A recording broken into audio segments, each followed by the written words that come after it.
And I think as we go through life, we continue to see what our why is all about, what our purpose is all about. And sometimes it changes a little bit. The core of it usually stays the same, but it may look different as we get through the different stages of life. And you'll kind of hear some of that from our speakers, really sharing a lot about their life and how to make every day the most important day. So that's one of the things we're really, really excited about. I can't thank you enough for all of our partners who came in. They were downstairs in our Thrive Cafe. Just want to call them out again for taking the time. I know their schedules are busy and the services they provide are in high demand. So Senior One Source, Family Building Blocks, CASA, Willamette University, First Call Home Health, Stand By Me Financial Wellness, and of course our YMCA team. Let's give them a round of applause. You know, part of the mission of the YMCA and our partners is kind of the concept of so you can, you know, providing supports, connections, opportunities, so you can live your best life, so you can do the things you want to, no matter what age or stage you're in life or what the circumstance may be. And the way you're able to do that is to really make a lot of positive connections. So you're going to hear some really wonderful stories this afternoon. We have lunch coming. So you're going to enjoy a nice lunch on top of that. And we're going to start off the first guest speaker, a good friend of mine, someone I know and respect and would say yes to every time he comes to ask me to say yes. Can't say no to Gregory Peterson.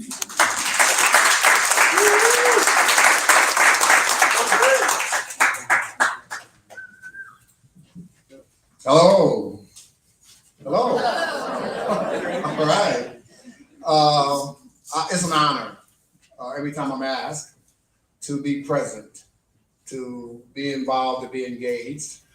Introduce myself, I'm Greg Peterson. I'm the executive chef and the director for food services for the Salvation Army Croc Center. So my team right now is in the process of serving meals. We'll do 80,000 meals this year, serving homeless families in partnership with Church at the Park.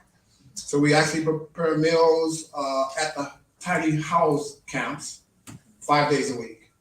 In the last 3 years, my team has put together some 240,000 meals. We fed fire victims in Salem Canyon for over a year.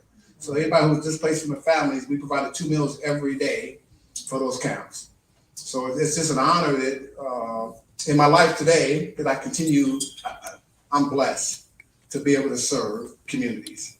So now I'll tell you about me, because this is not where I thought I would be. I grew up in Los Angeles, California, single mom, 9 kids. And my mom was the best woman in the world. Grew up in the 60s. My mom owned a restaurant in Los Angeles, California, in Watts, during the first riots in Los Angeles. And during the first riots in Los Angeles, my mom's restaurant got burned down.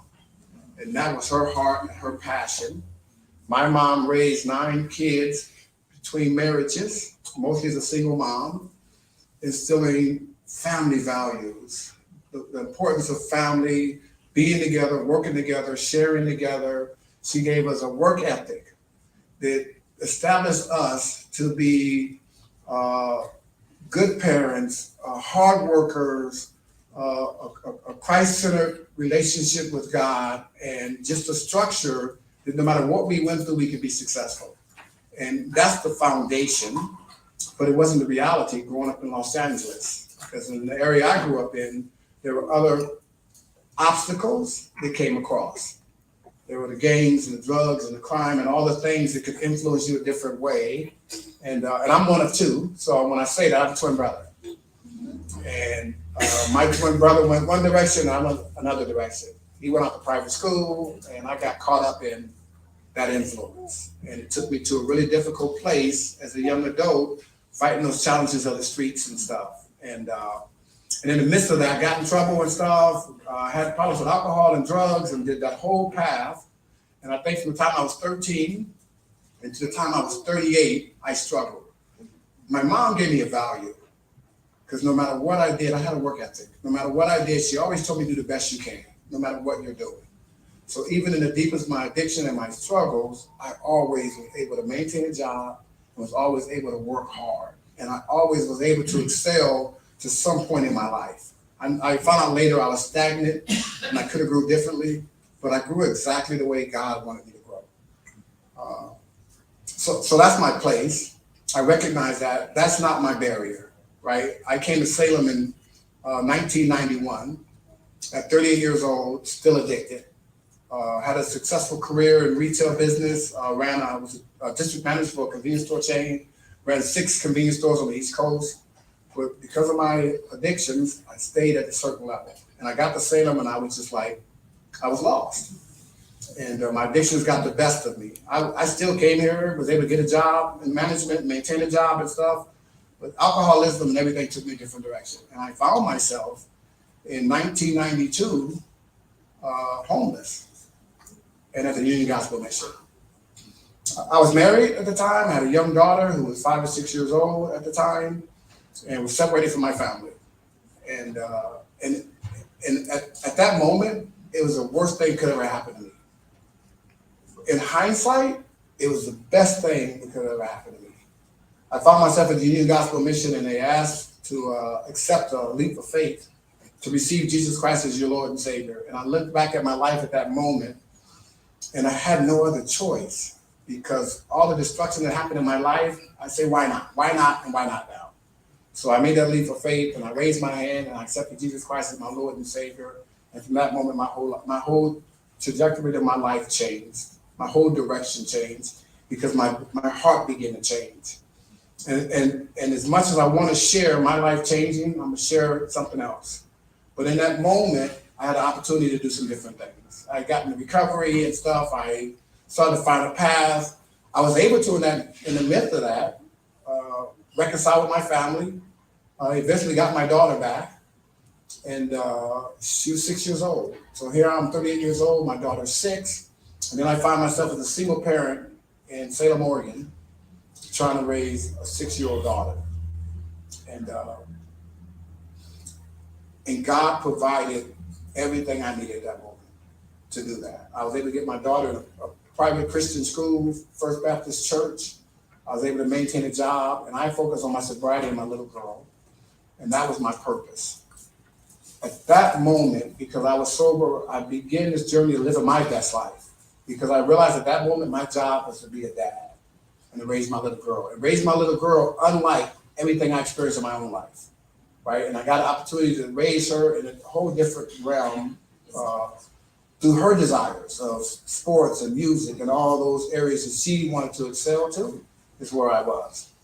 And I'm taking my little girl standing in the back, and I'm gonna put her on Front Street because she's here. She's always here with me, and we're always together. She's my best friend today. In that whole experience, what I realized, when my life changed, her life changed. When I got sober, she got sober. Everything about my life changed her life, and it changed everything that we do and that we've done. She had passions and desires, and I had passions and desires. Now, I'm gonna tell you, I can speak for like a long time, and they're not gonna let me, so I'm doing a shorter version of what this is. But I want you to know that today, right, and I'm not gonna tell you my life is perfect, but I'm living my best life, right? My daughter right now is, her passion, her desire at 6 years old was to sing. And that's all. And I remember her singing the first time in the choir. You could hear her voice in the background. Out of 100 kids, you could hear my daughter. And she went on to get a bachelor's degree in music from Western Oregon University. She's right now the executive director for Enlightened Theatrics. So she runs a professional theater group here in Salem. Awesome. When my life changed, her life changed. Awesome. And we get to share this journey together, right? And I didn't know when God brought me to Salem, Oregon, what my purpose was. I didn't know what I was supposed to do. And this is me living my best life, right, at this moment. My best friend is here. We get to share this together. But my best life, I realized it wasn't about me. When I came to Salem, Oregon, I connected with people like Tim Sinatra and other organizations and structures. And I got to work in a collaborative community.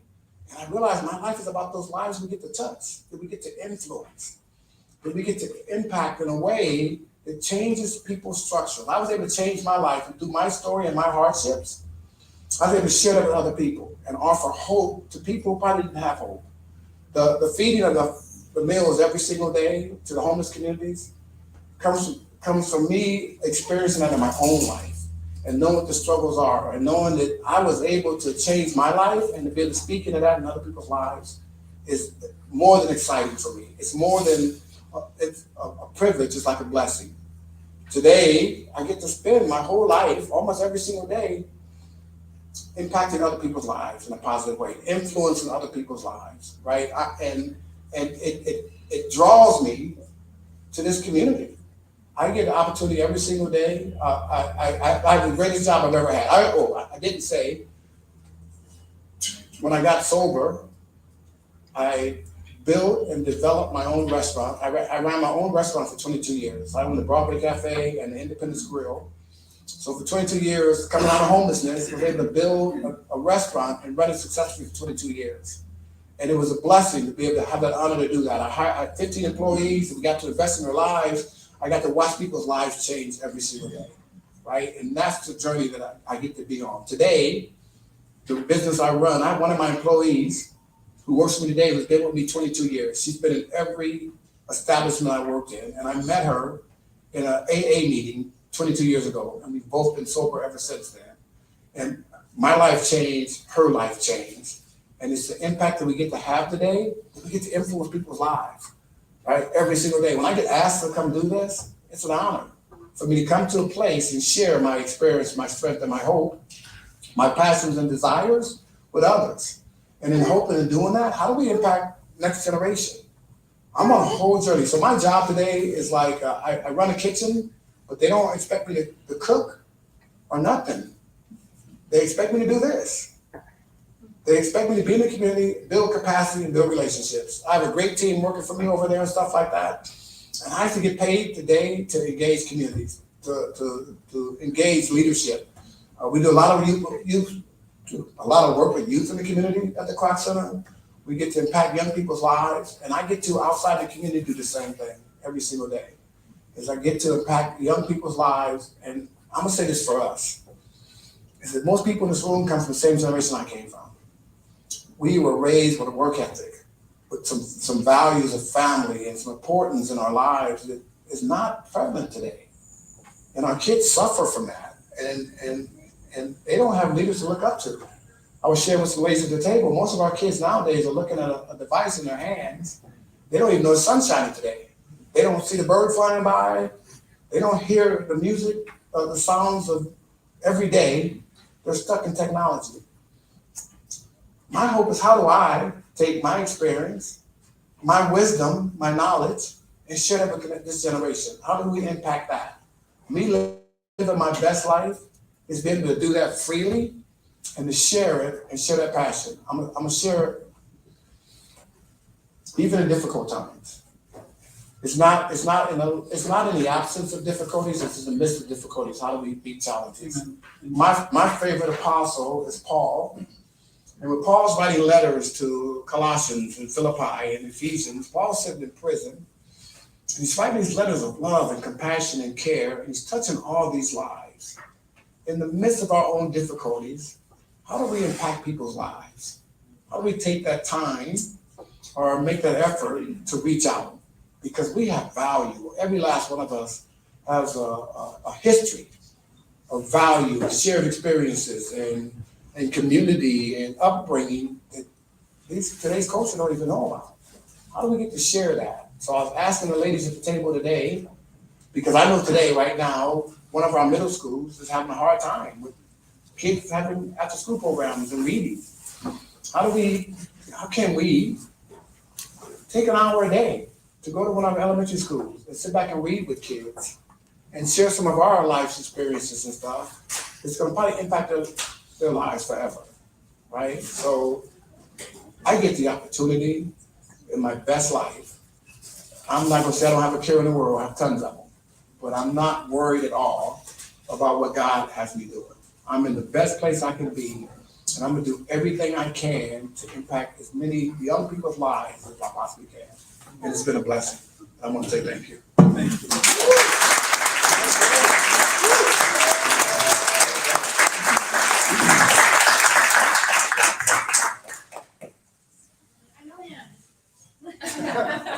Yeah, I want to say a couple comments about this talk. First of all, I thought I was your best friend. Okay, and you said she's in the back, so am I in the top 5 at least? You are absolutely. All right.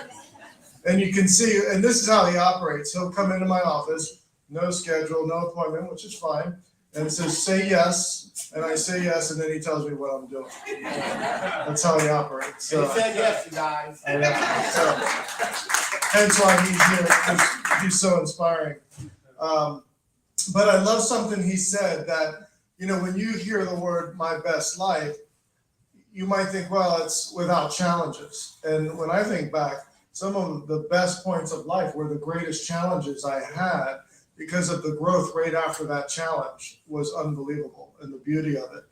And even sometimes in our most challenging times, we start to see things we don't see: blue skies, birds, beautiful humanity acts, and stuff like that. And so I love that you pointed that out, because it's something that I think is easy to forget. Best might mean perfect and wind at your back and everything running smooth. Not necessarily. Your best life has a lot to do with some of the challenges. And I want to say something about Jessica back there, his daughter. I can't tell how many times I try to recruit her, and then I come to the father and say, hey Tim, I say, hey Greg, can you influence your daughter to come work for us? And he's like, Tim, I have no control over her. Number one, she's her own woman. Number two, you don't pay enough. And I was like, okay. So we're working on the pay enough stuff. We'll get there. It takes time. But no, and Jessica has a beautiful voice. If you want to hear Angel singing, listen to her voice. It's unbelievable. So I want to thank you again. I want to invite our next guest up. This guest is really important, not just to me, but to the entire community. When I first came to Salem in December 15, 2008, it wasn't long, maybe a couple months after that, I got to meet Dick and Gail with now. And I didn't know who really Dick was yet, because I'm new. But what impressed me the most was Gail, because I talked to Gail, and Gail had talked about, it's every Friday where she prays for all the leaders. And she says, I'm going to put your name now that you're here. And I was the new CEO for Boys and Girls Clubs. And that just blew my mind, that someone would take the time that I didn't know and pray for all these leaders to really build a beautiful community. And I hope I say that because what you're going to hear, I was talking to Gail and she's worried. She's like, Tim, I forgot my speech and it's at home. I don't have time to go home. And I said, thank God you forgot it. Because Gail, your beauty inside of you is great. And that will take away from who you are. Just be you. And I said, and it'll be wonderful. So I want to welcome up Gail Withnell.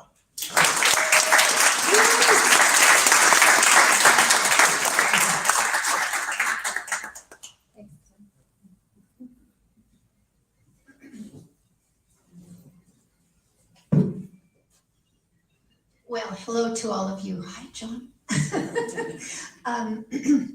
I count it an honor today to talk to you. I'm going to share some things with you that are part of my life. Some of it not very fun, but very real. And I know, looking at you, that every one of you have experienced a lot of the same things: medical issues, troubles in your family, and then the disappointments and some of the sadness and grief that we feel at the death of loved ones. And so I'm just going to give you a little autobiography of my life. I was born in 1942, 1 month after Pearl Harbor was bombed, and it was the beginning of World War II. And it was December 7th, 41, and I was January 7th, 42. So it was exactly 1 month later. Anyway, and so I grew up in the war years, and my father worked in a hydroelectric plant way up in the mountains, in the Cascade Mountains. And we lived in a place called Prospect. If you've ever gone to Crater Lake, you hear and see the signs that say Prospect. It's a blip. And then later moved to Roseburg, where I attended the rest of grade school, and I also was an Indian, Roseburg Indian, for any of you who know anything about Roseburg, Oregon. And I met Dick there, and I did not want much to do with him. He was wild. And he hasn't calmed down yet. And we each were chosen as the lead in our senior class play. It was called Our Town by Thornton Wilder, and Roseburg did amazing plays all the time. It was very, very much a part of the school curriculum. And I was Emily and he was George, and we dated and were married in the play, but then I died. And and I wore a wedding dress in it, and then I don't know that I wore anything on the other part. But anyway, Emily was given one chance to go back to Grover's Corners, which was the little Midwest town that she lived in, and to have experience one day of her life again. That doesn't ever happen, but that did in the play. And so she goes back and realizes how much she loved, but didn't realize it, and then she was gone. And one of her comments was, "Oh, Earth, you are so beautiful, no one notices you." And so I thought I'd just share that very early experience with you, because it's kind of what you were talking about, Greg. I guess he's gone now, but about in understanding the importance of each event of your life. And though at the time you don't realize it, but in retrospect you do. Dick and I I got a scholarship to Lewis and Clark College up in Portland, and I was an English major. He went to Linfield College and was a business major, but after that first year, his grades were so poor that I decided I better go down to Linfield and look after him. And so I transferred to Linfield, and we both graduated from Linfield College, now Linfield University. And we were married the end of our junior year. So our senior year, I was doing student teaching, and he was working in a journalist office where they did the local newspaper. And so we then decided to go to Portland. I got a teaching job at Franklin High School as an English teacher, and he worked at the U.S. National Bank. And so he was very, very busy all the time, and that was a good time in our life. Then we had our first child, our son David, and we shortly before we moved to Salem in 1970, I had a very troublesome and difficult second pregnancy, and we lost that child, that son. And but I'll see him again someday. His name is Derek. And then we decided to adopt our beautiful daughter, and she is now a professor out at Corban University, and she has been just a great blessing to us. So I've had a natural born child and an adopted child, and raised them both with exactly the same amount of love. But then we went through a period of time where we had difficulties. I'm quite sure no one in here that's been married very long, there's not difficulties. But through each of those situations, the death of the child and the other issues that came along, I always knew that there was a light. There was a light. And I learned that Jesus Christ literally is the light of the world. And that light is in me because I made a decision of my will to trust him. And so through each of the segments of my life, I have, by a decision of my will, I have said to the Lord, I trust you.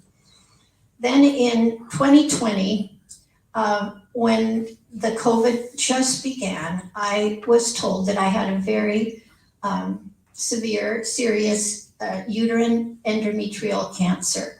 And so I began one of the most difficult times of my life.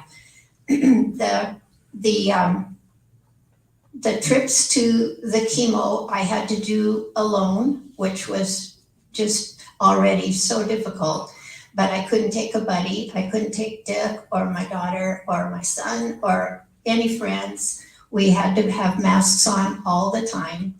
And these people were sick and scared, and it was a very difficult time. Any of you who've gone through this knows. And I was usually one of the first there in the room and the last to go. So it was usually 5 or 6 hours of chemotherapy, and then a great deal of sickness with it. I didn't handle it very well. And then radiation. And the radiation was even worse. But I remember climbing up into this amazing machine that looked like a rocket ship of some sort. And sometimes they would have to help me up into the form, because you have to lie absolutely still. And it had this huge machine that went around me, and the actual radiation was very short, but they had a lot of things to do before they actually had the radiation come onto my stomach and to the lymph glands that had been presented with cancer. And so that whole process was a dig down deep.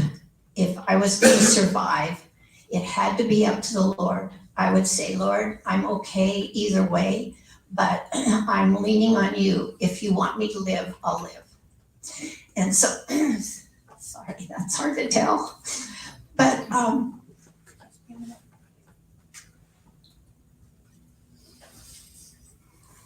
I had so many friends and people pray, and I asked them to be warriors, because you have to have warriors to support you in some of those difficult times. People who truly believe in healing prayer. Thank you, Monica. I didn't mean to cry. But through all of that, I always knew that light source was within me.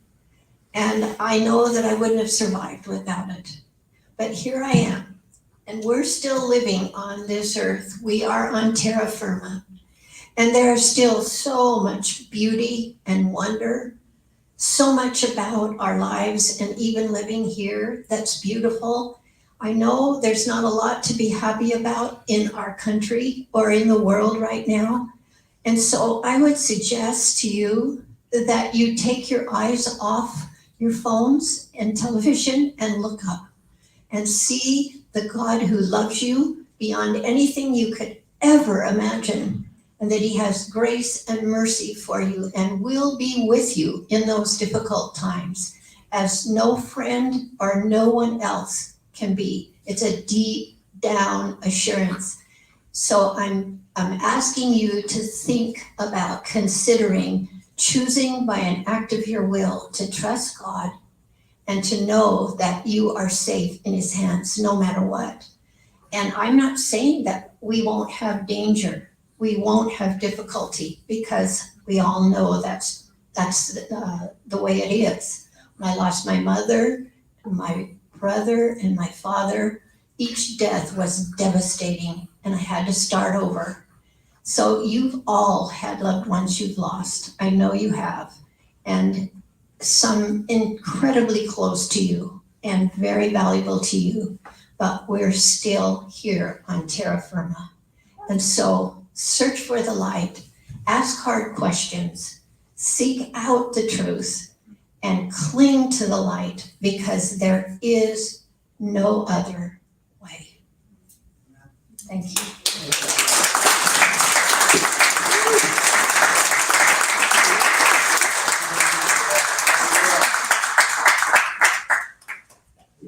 you so much. Gail, you're truly inspirational. And, you know, as I'm connecting the dots, Greg, from what you were saying, Gail, what you were saying, and then I think you're going to tie it all up, Russ, which I'm excited. But you hear words like resiliency. You know, you talk about being resilient, learning and growing. And then you come with that core of hope and faith, you know, and that blind faith that you gave. I'm good either way. And then your perspective. So I got to see you when you were going through those challenges, the health challenges. And I must say that you would never know Gail was going through any type of health challenges when you talked to her while she was going through chemo, because her perspective on life was so beautiful. And you'd never know unless she told you what she was going through. It was just, she just saw the beauty in that day, in that moment, you know, of what it was. And that taught me a lot, you know. And I thought back to my mother who went through cancer, and she did pass, but she was just like you. You would never know she was going through any challenges because she saw the beauty in the moment and today. And then I think the next thing I think you said was, you know, the sense of the future. We're on terra firma. You know, we have today, and tomorrow's going to be beautiful too. And let us seize every moment of that and be excited about what's next. And so I'm excited about who's next. Russ, coming up, he's got a great book here for you to take with you. And I think he's going to tie it all together. I was just looking through his book, and I was like, I need to read this a few times. So let's introduce Russ Hedge.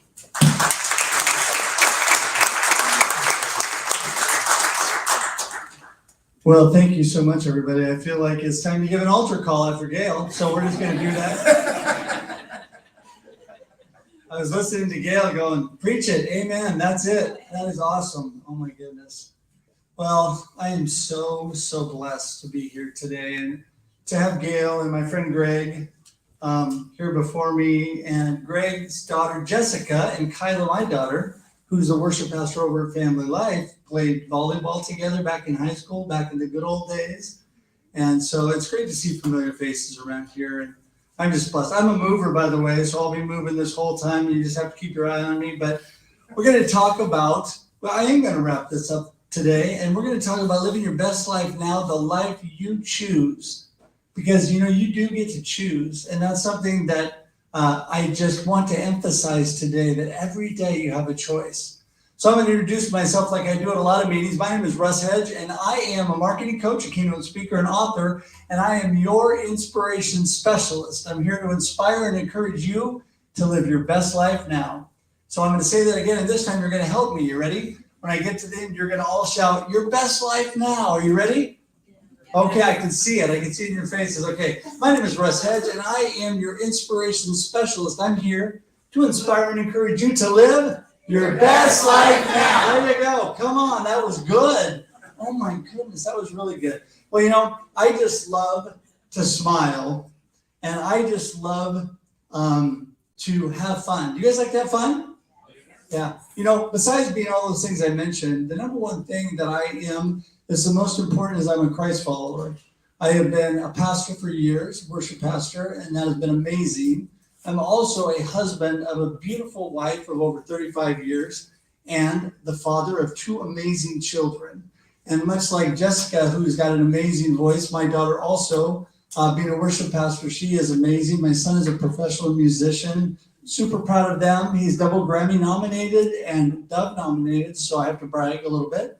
So it's been amazing. They took what we started and they just made it so much better. So it's great to bring up kids in the Lord. In fact, you know, I'm going to show you guys. I don't have a thing to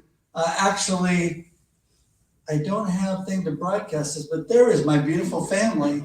There they are. You guys all see that?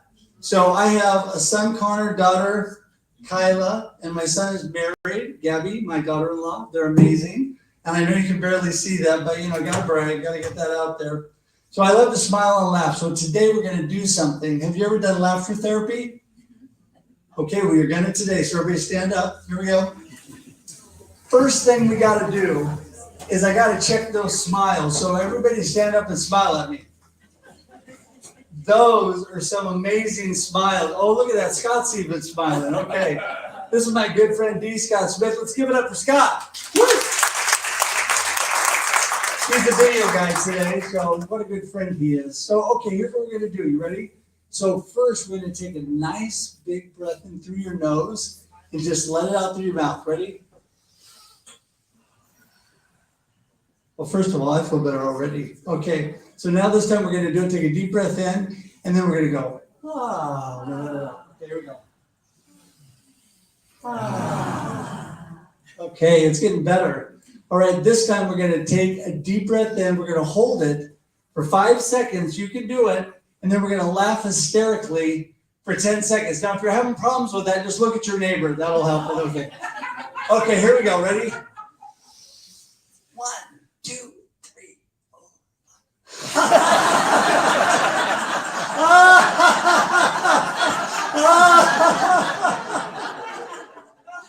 Oh, don't you know, laughter is the best medicine? It really is. All right, you can be seated. All right. Well, you know what? I love it. I love to have fun. I love to live my best life now, every day of my life. And I want to make every moment count, right? I love the quote that says, time is non-refundable, so use it with intention. What does that mean? Be intentional about all you do, right? Be intentional and do and live your life on purpose. It's so great. You know, life happens. I love this saying, life happens and then you choose. People say to me all the time, you know, I wrote my book, Befuddled, Live the Life You Choose. And they're like, Russ, I can't choose my life. And I'm like, sure you can. I said, you can't choose the things that happen to you, but life happens and then you choose, right? You got to choose where you go from there, what you do with your life. So I love that. So everybody say that with me. Life happens and then you choose. Life happens and then you choose. Got to remember that. You know what? I love what John Maxwell says. He says, life is a matter of choices. And every choice you make makes you, right? Every choice along the way, you're creating who you are. So I want to tell you about a story. It was July 1983, just a few years ago. I just finished my freshman year at Oregon State University. Go Beavs. And it's okay, I love the Ducks too. No, I don't. But anyway. And so you always tell a true Beaver, right? There you go. So it was after my freshman year, and I was working with my dad. It was kind of a tense day, but it was beautiful outside, like today. And I decided to go golfing. And so I went and golfed 9 holes, just kind of cool down and kind of relax for the day. And on my way home, that was the last thing I remembered. I got done golfing and I headed home. That was the last thing I remember for 2.5 weeks. Because on my way home, I went onto 99E and was hit by a truck going 65 miles an hour. And it pretty much took care of my little Toyota Celica that I had only had for 7 days. 7 days. Can you just feel the pain with me? Oh, and it had such a great sound system and everything. Anyway, so thank God, truly, I was not serving the Lord at the time. Thank God I had people that stopped that were right behind me in the accident. I had a nurse who took a look at my demolished car and realized I wasn't going to make it to the hospital if they transported me by regular means.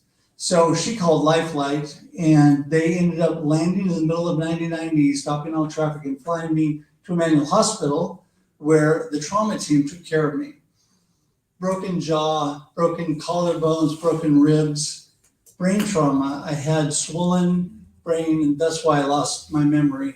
And burnt feet. I was a mess. But by the grace of God, they got me to the hospital. The trauma team went to work. They told my parents I was in ICU. They weren't sure if I was going to make it. But by the grace of God, I did. Did have a few moments. You got to laugh a little bit at yourself sometimes. Had a few moments when I started to come around. They started asking me questions. So they asked me who the president of the United States was. First thing I told them was Abraham Lincoln. They're like,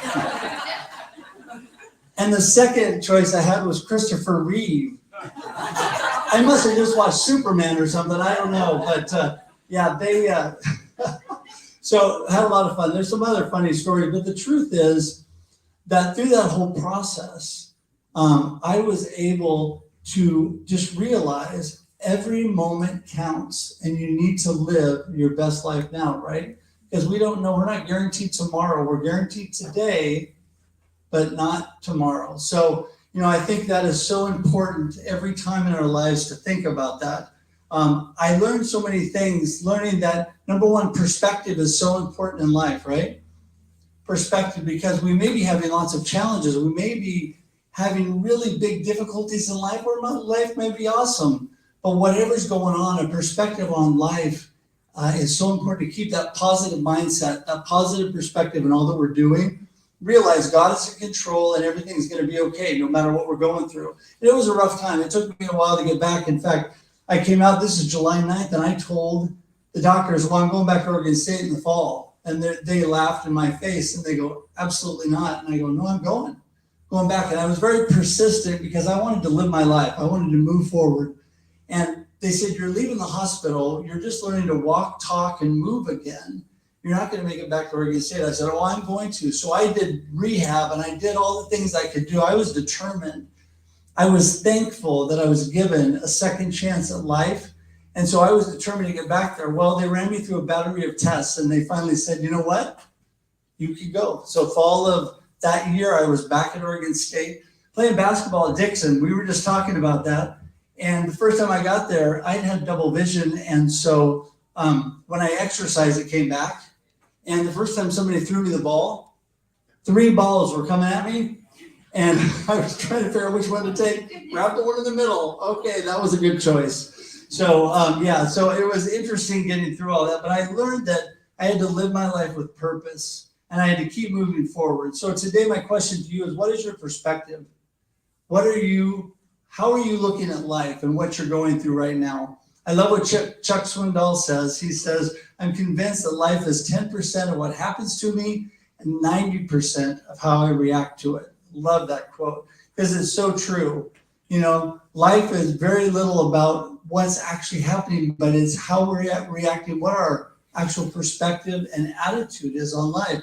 So I love what Johnny Erickson taught us says. She goes, perspective is everything, especially when you're going through challenges, right? Because we're all going to go through challenges in life. Like I said, life happens and then you choose. Let me hear it. Life happens and then you choose, right? It's important. I'm telling you, you got to have purpose. You need to live your life with purpose and you need to live your life on purpose. And I need to have a quick sip of water. I can talk a lot, but it gets a little dry. So it's never too late. It doesn't matter how old you are. You can change the world if you want to. You can live your best life now. It's your choice. It is. I love the song from the 70s. How many people remember the Steve Miller Band? Okay, so who wants to sing this with me? Time keeps on slipping, slipping, slipping into the future. Oh, you guys are good. I want to fly like an eagle. Oh my goodness, that was great. Okay, so listen, I'm telling you, we can't let life keep slipping away, right? Because life keeps moving. We're either staying up with what God's doing and what's happening in life, or we're missing out. So we want to fly like an eagle. We want to make a difference in our life. And I think that is so important every day of your life. So we're now July, 39 years later. It's this last July 2022. I have what I think is a wart on the bottom of my foot. And so I'm treating it like a wart. And about a month later, I said to my beautiful wife, honey, I don't think this is a wart. She's like, why? I said, well, it's grown to about the size of a quarter and it's black. And I said, it's not looking good. So she goes, I think you should go to the doctor. And I'm like, I think so too. I think it's a good idea. So I go to the dermatologist and they looked at it and they go, yeah, I think we better biopsy that. And sure enough, they biopsied it and found that I had invasive melanoma on my foot. Well, most people are trying to figure out how in the world do you get melanoma on the bottom of your foot? I don't have the best answer for that. It's skin cells gone bad, okay? Some kind of a mole gone bad or something. So anyway, they send me up to OHSU, find that it spread a little bit on my foot. So they have to take off on this right foot. They took off half of my instep, slid the other half over, grabbed a bunch of skin out of my groin area and put it down there. It was kind of musical skin on my body, right? And so it's still healing. Most of my foot's still numb. But you know what? By the grace of God, I'm up in front of you today, walking and moving, and that is a blessing all in itself. Thank you. So I'm feeling good. They got the cancer. A week later, they call me back and they say, we have good news and bad news. I'm like, okay, well, give me the good news. So the good news is we really think we got all the cancer in your foot. We think we're all good there. I said, oh, that's great. So the bad news is they did this thing before the surgery called lymph node mapping. So they took a look at where they thought the cancer might travel, if it had traveled, and they took a lymph node out of my groin area. And the bad news was they found a tumor in there. So they elevated the cancer from 2A to 3C. We get letters nowadays too. So now I'm a 3C. So and so that was a little tough when I got that initial news. In fact, my wife and daughter were, had a moment of crying and bawling, and I looked at them and then made me cry and bawl, and had to get that out of our system. And my son called, and I'm trying to be positive, and he can't talk, he's crying and bawling. So, but the next day, God really gave me peace. He really gave me the peace that it was okay. He was going to take care of it. And so I'm going through immunotherapy, infusion treatments. And so far, so good. In fact, they're a little easier on my body than chemotherapy that Gail went through and the radiation. That's a newer thing that works good on the type of cancer that I have. And so all should be good here in another year. I'll be back to speak to you guys for years to come because they say that I'm going to actually make it. So I'm pretty excited about that. What did I learn from all that? I learned that I have to make every moment count, like we're talking about, and live my best life every day of my life. God's in control. And I love what Romans 8:28 says, that God works all things for the good, right? For those who love him and are called according to his. There you go. Got to have purpose. So remember, every day life happens and then we choose, right? So say it with me. Life happens. That's it, right? So my book here, Befuddled with the Life You Choose. I love that word, by the way, and I didn't come up with befuddled, but my wife, I'm the live the life you choose kind of guy, right? All that I'm saying, live your life, all that. And so that was me, right? And so I needed kind of the contrast. So don't be befuddled. Don't live your life, on accident. Live a life on purpose. So my wife, one day, I'm stumbling out of the house. I'm late for a meeting. I'm rushing. And she's like, honey, slow down. Are you okay? I said, oh, I'm fine because that's my go-to. I'm all good. I'm fine. She goes, no, I've been married to you for, at that point, it was like 34 years. She goes, because you look a little befuddled, she said. And I'm like, no, I'm not befuddled. So I get in my car and I kissed her goodbye. I get in my car. A mile down the road, I'm thinking, hey, she's always right. I am totally befuddled. And so I was in a place where that day I was really out of sorts, right? I was really befuddled. So that's where the name of the book came. And really it's all about the fact that you can live the life you choose. I believe God has put a little bit of amazing in all of us. And you guys have amazing just ready to pop out. It doesn't matter how old you are. You have value. You can choose and pick the attitude you want every day. But you got to get started, right? You got to keep moving forward. You got to make progress. I love what Mark Twain said. The secret to making progress is getting started, right? You got to get moving. Live for today, make every moment count, and live on the bright side of life. And I always say be an actor, not a reactor. Because we constantly, like Chuck Swindoll said, we're constantly reacting. But instead of letting the reaction control our life, why don't we be the authentic, genuine, vulnerable, real self that we are and act the way we want to, live the way God wants us to live our life. And I think that's so important every day. So I love that. Be an actor, not a reactor. Ed Milet, I don't know if you know him, says life happens for you, not to you. All of these challenges we go through, it's happening for our good. It's making us stronger every day. It's helping us. It's blessing us because we're learning and growing through all of it. So don't get lost in the noise of life. You can lose focus totally on what's important because there's so many competing voices all around you. Form good habits in your life. I have a great morning routine. I get up every morning. I love that. Make good habits. I love what James Clear in Atomic Habits says, have you guys read that book? If you haven't, put it on your reading list. He says every action you take is a vote for the person you want to become. Take that in. Every action you take is a vote for what you want to become. So that's so important. James Clear, amazing author. So this is what I love to do every morning. This is my habit. Before I get out of bed, okay, now I'm a 4 a.m. guy. I'm early. Before I get out of bed, the first thing I do is say, I'm thankful. I'm grateful. I'm alive. God has blessed me. I have a beautiful wife. I have 2 awesome kids and a great daughter-in-law. Life is good. Number 2, I say, I've got this. I give myself a little pep talk. I say, okay, Russ, you got this. God has given you the talents and the abilities you need to take on the day. You're okay. You're fine. And then the third thing I say is, today's going to be awesome. And I have people laugh at me and say, 4 a.m., really? Life is not awesome for me at 4 a.m. And I say, that's okay. I get that. I'm not telling you you have to do what I do. What I'm doing is giving you an example of what I do to set a positive mindset, what I do to make the day better from the get-go, right? I'm taking on what I want the day to be, and I'm choosing. And I've been in sales and marketing for years. Sometimes if I don't talk to myself, no one's going to be there to encourage me. So I go ahead and do that. And then also I'm intentional with everything that I'm doing. Every action has a reaction, and you want to influence people for the positive and the good. And every day of your life, you're influencing the people around you. So have that purpose or that singular why in your life. I love what Rick Warren says. This is one of my purposes in life, is really to serve others, right? I want to serve and bless other people. And he says the only real happy people are those who have learned how to serve. And I love that. That's part of a purpose-driven life. And I am a happy, joyful person because of God, and because God has put that within me.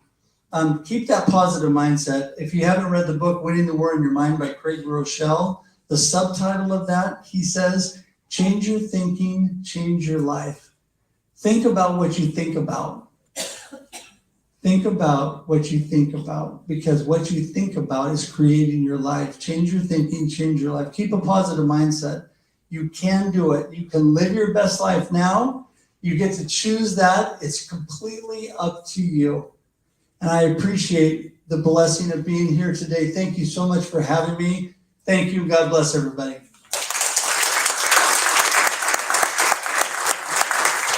Here she comes. Amanda's running. All right, thank you so much. Let's give a second round of applause for all of our speakers. It's so awesome. I love that.